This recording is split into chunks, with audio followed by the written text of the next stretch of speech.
안녕하십니까. 거꾸로 투자하는 쇼킹 부동산입니다. 최악의 상황이 가까이 오고 있습니다. 시작해보겠습니다.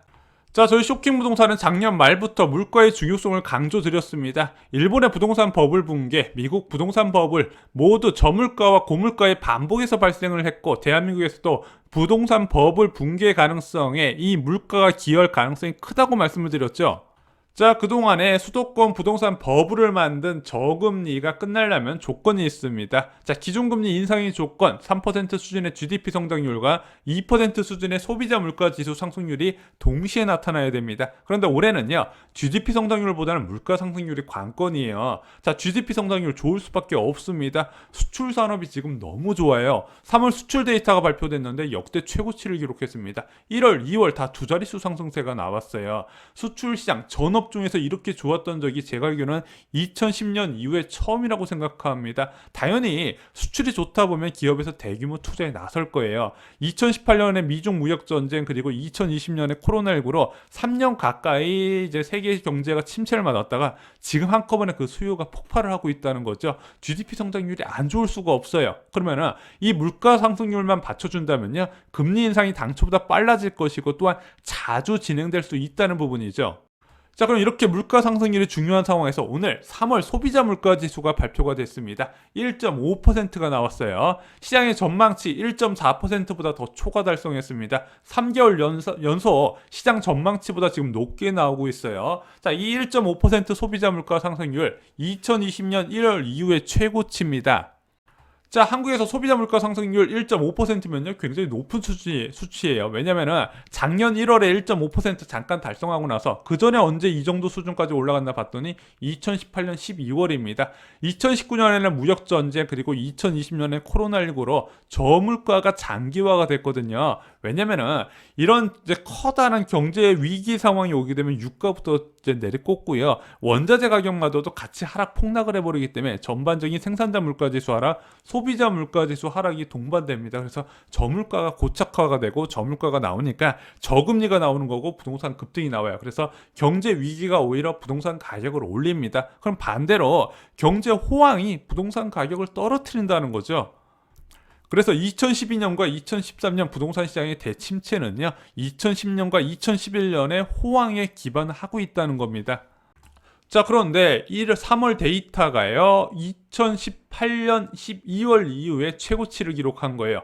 2020년 1월도 1.5%로 굉장히 높게 나타났잖아요. 왜 얘가 높게 나타났냐? 이 당시에도 미중 무역 전쟁 끝났으니까 이제부터 본격적으로 회복을 해볼까 해가지고 사람들 소비 심리도 회복되고 기업들이 수출도 많이 늘어나면서 좋은 분위기로 가고 있다가 코로나19를 맞았죠. 지금 그만큼 분위기가 좋다는 겁니다.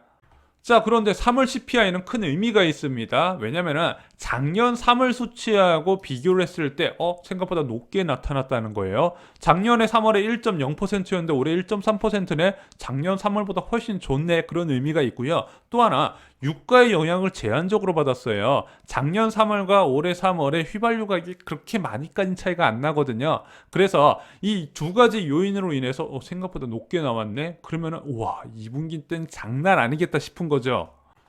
자, 일단 3월 CPI 어떤 품목이 영향을 줬나 보겠습니다. 예상대로 농축수산물이 13.7% 폭등하면서 상승을 이끌었어요. 근데 이거는 가중치가 전체 1000 중에서 77밖에 안 되니까 전체 지수 상승을 이끄는 부분은 그렇게 많은 영향을 주지는 않았고요. 공업 제품이 플러스로 들어갔습니다. 휘발유 가격이 정말 오랜만에 마이너스에서 1.8% 상승으로 바뀌었고요. 국제 밀가루 가격 상승으로 빵 가격이 올라갔습니다. 서비스 요금도 소폭 올라갔어요. 전세 가격 상승세와 공동주택 관리비 상승분이 반영이 됐습니다. 그래서 그동안은 원자재 가격 중심으로 상승을 하다가 이제는 공업 제품의 가격 상승으로 반영이 될 거예요. 왜냐면 이런 식으로 빵 가격 같은 가공식품 가격 인상, 게다가 원자재 가격 상승으로 인한 공업 제품, 이제 공산품 가격 인상으로 이어질 것이죠. 아직까지 서비스 요금 인상까지 안 나왔는데 곧 조만간 나타나게 될 겁니다. 그래서 지금은요, 이제 가격 변동세가 많은 농산품이나 석유류 제품이 가격 상승을, 이제 물가 상승을 이끌고 있는데 그걸 제외하고는 1% 물가 상승률이 나타나고 있습니다. 아직까지 소비 확대에 따른 가격 상승분은 나타나지 않고 있어요. 자, 그리고 전기, 수도, 가스는 마이너스를 기록하고 있잖아요. 이거는 올 2분기부터 바뀔 가능성이 있습니다. 한전에서 7년 만에 인상 가능성을 제기를 했어요. 그리고 여기 서비스 요금 보시면은요, 고등학교 납입금에서 마이너스 100% 잡혀 있고 학교 급식비도 마이너스 100% 잡혀 있잖아요. 자, 서비스 요금 인하 요인 중에서 아무래도 정부의 복지 확대에 따른 공공 서비스 상승분이 제한됐기 때문에 그렇습니다. 자, 그래서 이것은 내년부터 바뀐다 말씀드렸어요. 그래서 내년에 소비자 물가 상승률이 낮게 유지될 것이다? 아니에요. 오히려 더 높게 유지될 가능성이 있습니다. 왜냐하면 이 고교 납입금으로 전체 소비자 물가 상승률의 0.2에서 0.3%포인트를 낮췄기 때문에 이게 빠지게 되면 오히려 그만큼 더 올라가서 내년에 물가가 절대 낮을 것처럼 생각이 되진 않습니다.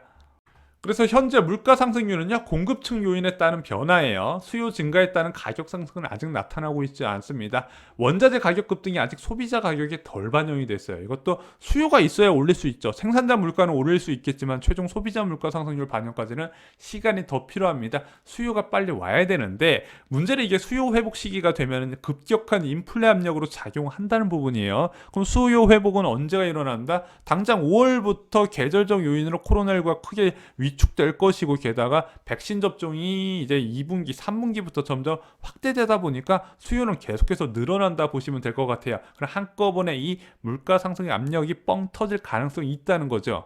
자, 당장 멀리 볼 필요 없습니다. 2분기부터 우려를 하셔야 돼요. 왜냐면 작년 동기에 제로 수준의 물가가 나왔어요. 그거에 대한 기저효과가 본격적으로 나타난다는 거예요. 그래서 작년 3월에 1%였는데 올해 1.5%가 나왔잖아요. 그러면은 내년에 0.1%면은 4월달 소비자 물가 상승률은 얼마나 높게 나타나겠어요. 그런데 대한민국 한국은행에서 통화 정책을 세울 때 전년 동기 대비 기준으로 본단 말이에요. 높을 수밖에 없는 첫 번째 요건이 있고요. 두 번째는요, 국제 유가가 작년과 올해에 2배 가까이 차이가 나게 됩니다. 이 저물가가 언제부터 시작됐다? 2분기부터 시작됐다. 그럼 저물가하고요, 이제 저유가하고요, 기저효과 두 가지만 보더라도 1.5%보다 훨씬 높을 거라고 볼 수 있는 거예요.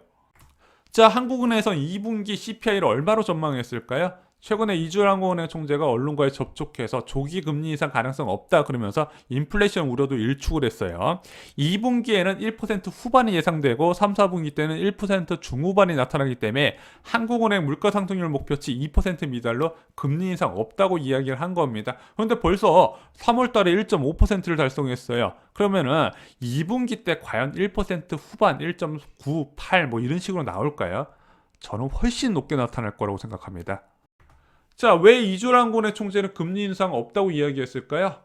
현재 높은 성장률 전망치나 물가 상승률 전망은 모두 다 지금 수치로 확정된 게 아니에요. 그럴 가능성이 있다는 부분이죠. 실제 지표가 상승으로 나오고요. 지속성을 보일 때 금리 인상 가능성을 제시하는 거예요. 누구다 전망치를 보고 통화정책 방향을 바꾸진 않는다는 거죠. 이건 어느 나라 중앙은행이나 똑같습니다. 그래서 지금 한국은행 총재가 하는 이야기를 장기간 지속될 것처럼 믿으면 안 된다는 이유죠. 하지만 한국은행도요, 4월 말에 GDP 성장률이 발표되고 5월 4일 4월 CPI가 발표된다면요, 그때부터는 좀 신중하게 접근될 거예요. 이 지표의 지속성에 대해서 관심을 가질 거예요. 그리고 이런 지표가요, 3분기를 넘어서 계속해서 유지가 된다면요, 다른 스탠스를 취할 수밖에 없는 거죠. 이주환군의 총재는 2분기에 일시적으로 물가 상승률이 튄다 말씀드렸고 3, 4분기 때는 안정이 될 것처럼 이야기를 했습니다. 그러면은 물가 금리 변화가 없을 수 있다 이렇게 얘기를 했는데, 만약에 3분기 넘어서 이런 지표가 호조가 예상된다면 당연히 변화된 스탠스가 나오겠죠. 그래서 메리츠증권에서 올 하반기에 금리 인상 가능성을 제시를 한 겁니다. 자, 그 전에 금융기관에서는 내년 하반기 정도에 되어야 금리 인상 가능성을 제시했거든요. 저희 쇼킹부동산에는 올해 인상 가능성이 많다고 계속 말씀을 드렸어요. 왜냐면 이게 원자재 가격 보면 예상이 가능한 부분이거든요. 원자재 가격 인상, 생산자 물가 가격 인상, 소비자 물가 상승률 인상, 그리고 전년도의 기저효과도 같이 봐야 되는 부분인데, 당장의 한국은행의 언급만 보고 장기적으로 저금리를 믿으면 절대 안 된다 경고를 여러 번 드렸습니다. 자, 부동산 시장, 특히 서울 아파트 시장은요, 금리 변화의 연속성이 중요하다 말씀드렸어요.